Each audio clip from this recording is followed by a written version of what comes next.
Bayangin, polisi yang harusnya fokus jaga keamanan, sekarang malah tanam jagung, bikin dapur makanan, sampai jual beras di jalan.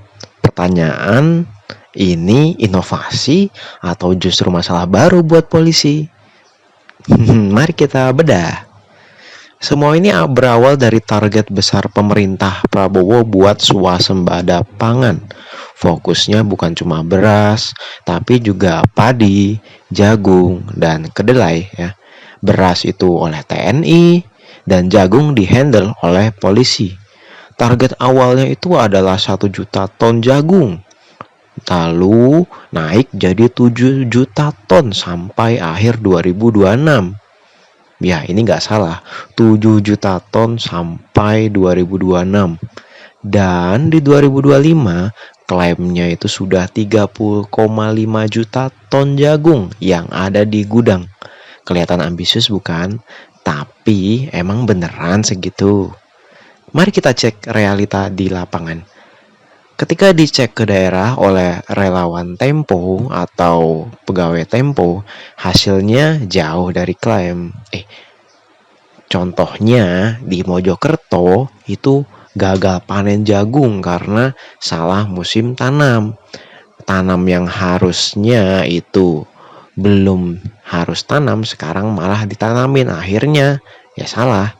Di Jogja, jagung itu dimakan monyet. Petani itu sudah ngingetin, tapi tetap dipaksakan.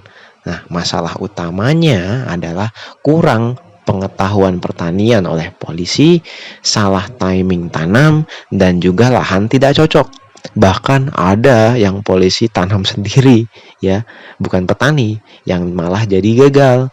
Dan libatkan petani, malah petani nggak mau ikut karena memang ya nggak mau aja.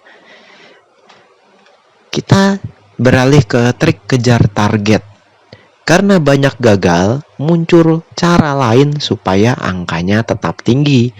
Yang pertama adalah polisi beli jagung dari petani. Aneh bukan? Ya, sedikit aneh. Lalu jagung itu disimpan di gudang polisi. Lalu dicatat sebagai hasil dari menanam polisi. Wow. Bagaimana ya? Ada juga nih.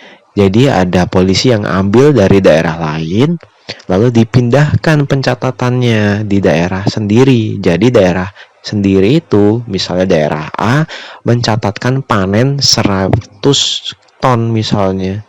Ya, padahal 100 ton itu dari daerah lain. Jadi ini bukan murni hasil tanam dong, tapi juga hasil beli plus ada rekayasa pencatatan. Keempat, kita beralih ke gudangnya. Ini gudang miliaran ya. Polisi juga ternyata bangun gudang jagung. Nilainya anggarannya itu mencapai miliaran rupiah. Kapasitasnya juga mencapai 1.000 ton lebih. Tapi ternyata setelah ditelusuri oleh koresponden Tempo itu masih banyak yang kosong. Nah, ironinya itu di beberapa tempat gudang untuk menanam jagung itu lebih bagus dari kantor polseknya sendiri.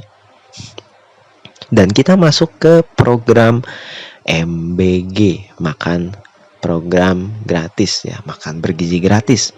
Nah, kalau kita lihat di MBG juga, polisi ini juga terlibat nih di dapur makanan bergizi atau di SPPG. Mereka mengelola 1.000 lebih dapur. Mereka juga mendapat insentif 6 juta per hari dari dapurnya. Ya 6 juta itu semua juga sama sih sebenarnya. Dan kalau dihitung, ini untuk polisi sendiri, karena mereka mengelola 1.000 dapur lebih, totalnya kalau dihitung itu bisa menembus 1,8 sampai 2 triliun per tahun. Mengerikan besarnya juga. Pasti cuan juga dong. Masalahnya tidak semua dapur itu memenuhi standar ya. Ada yang bagus banget, ada yang biasa aja. Dan ada juga yang ditutup karena melakukan pelanggaran. Ya, ini SPPG punyanya Yayasan Polri. Nah, sekarang kita lihat ke potensi masalah baru nih. Jadi ketika polisi dan tentara, khususnya kita beralih ke polisi ini mengurusi masalah pangan khususnya jagung, ada beberapa isu yang muncul dong. Nah, di sini ada monopoli supplier karena ditemukan oleh koresponden Tempo atau pegawai Tempo ada monopoli supplier, yaitu dalam memasok berbagai bahan-bahan untuk MBG itu hanya berasal dari satu vendor. Nah, tidak ada kompetisi harga yang lain. Ya, makanya ini diprotes juga. Ya, ini dicek juga ternyata ada seperti ini oleh koresponden Tempo. Dan ada lagi masalah lagi di balik tanam jagung. Ada bibit yang dipaksakan oleh Polri ya. Petani itu sempat gimana ya? Ya petani nggak percaya. Nah, karena bibit yang biasa mereka tanam itu sudah terbukti sampai sekarang bisa panen. Nah, apa ada bukti bibit yang dipaksakan oleh polisi ini bisa panen atau cocok ya? Nah, belum tentu juga, makanya banyak yang menolak. Nah, ini lagi ada potensi masalah baru lagi. Fokus polisi itu bergeser. Ya, tadinya itu masalah keamanan, malah sekarang beralih ke bisnis dan pangan. Lah, keamanannya emang sudah terjamin. Memang udah nggak ada pencurian. Memang udah nggak ada begal di jalan. Oh ya, mana saya tahu ya. Tapi data di lapangan dan netizen-netizen di sosial media itu mengeluhkan bahwa banyak motor hilang, belum balik-balik, terus kasus-kasus juga masih terabaikan. Nah, ini evaluasi polisi supaya fokus hanya kepada pengamanan dan mengayomi masyarakat saja. Kenapa presiden, pemerintah khususnya ini malah menugaskan Polri di luar tupoksinya? Nah, ini kan aneh juga ya. Nah, makanya kita beralih ke inti dari kesimpulan yang sudah saya jabarkan di sini. Nah, program ini tuh sebenarnya punya niat baik loh, tanam jagung itu untuk memperkuat ketahanan pangan. Tapi di lapangan ini eksekusinya yang masih belum sempurna karena banyak yang gagal panen. Lagi-lagi target dikejar dengan cara yang alternatif, bukan dengan cara yang murni. Anggaran yang besar juga tapi hasilnya belum jelas. Dan tugas utama polisi ini jadi bisa terdistraksi dong. Jadi pertanyaan besarnya, polisi ini lagi bantu pangan atau justru bikin masalah baru dengan nyemplung di ranah yang bukan tugasnya dan bukan keahliannya. Lah, terus keamanan negeri ini gimana?